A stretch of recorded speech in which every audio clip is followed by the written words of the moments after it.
Hello, Steve White 89. Well, I did a video the other day about the voice and voting yes on the voice, and I got a few ugly reactions, ugly comments from people clearly who, in my opinion, are racist.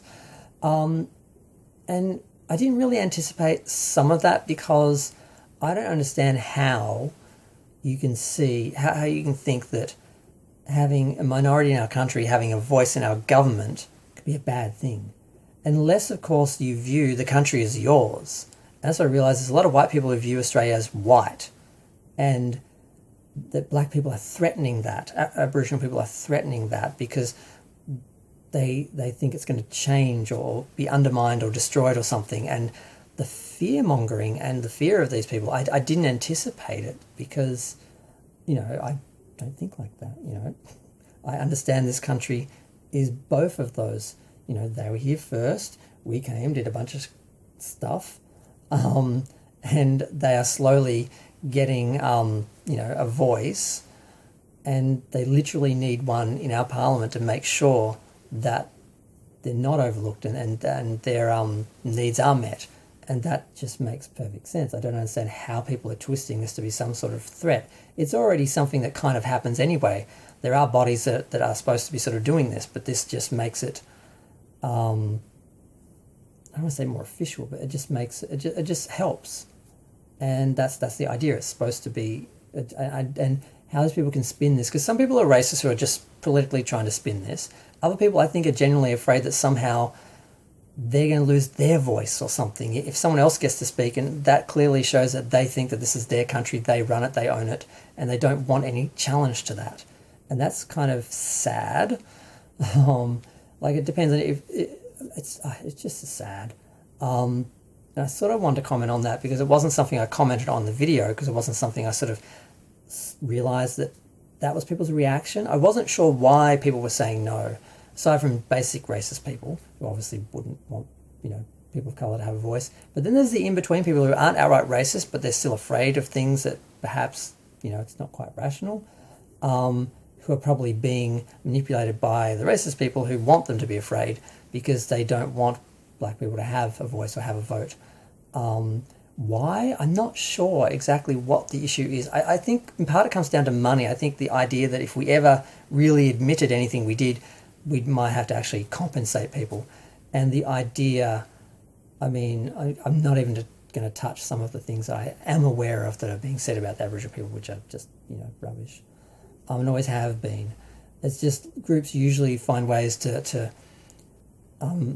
vilify anyone that they're opposing or threatened by, whether it's immigrants, the unemployed, Aboriginal people, whatever. They always find some way to make them a threat, to scare people into listening to them and doing what they want.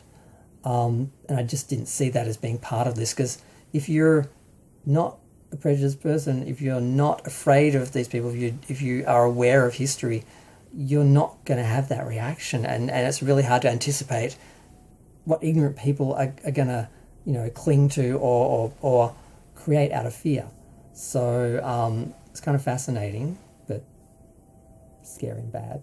But I just had to comment on that for a minute. It's just like, really? You actually think this is a bad thing? You actually think that people having a voice somehow is going to... how can you say things like that and not realise how racist you are? How can you actually think like that in those sort of otherism terms and us against them and that? I'm sure there's one or two people on each side who are working against, anything positive, who are working for their own objectives. No one is innocent, Even the victims have people who do take advantage of that. They're a small amount of people and, blah, blah, blah. But the other side has plenty of people,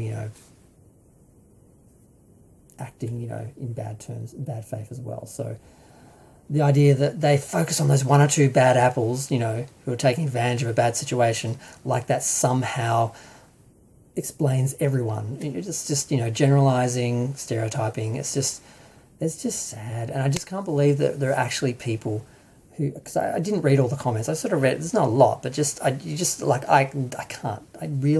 That's what you believe? That's what you're trying to convince me?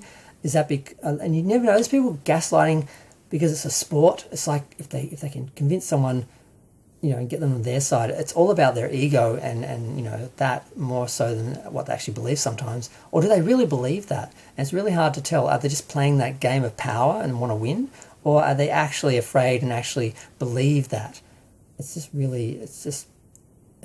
Race is just bizarre. Racism, prejudice, bigotry, fear. It's just, so we're going to see a lot of that in the coming months. It's just, I needed to talk about it for a minute, but I'm going to go. Feel free to share, like, comment, subscribe, let me know what you think. I try to keep my videos around 5 minutes. Otherwise, I could just keep going.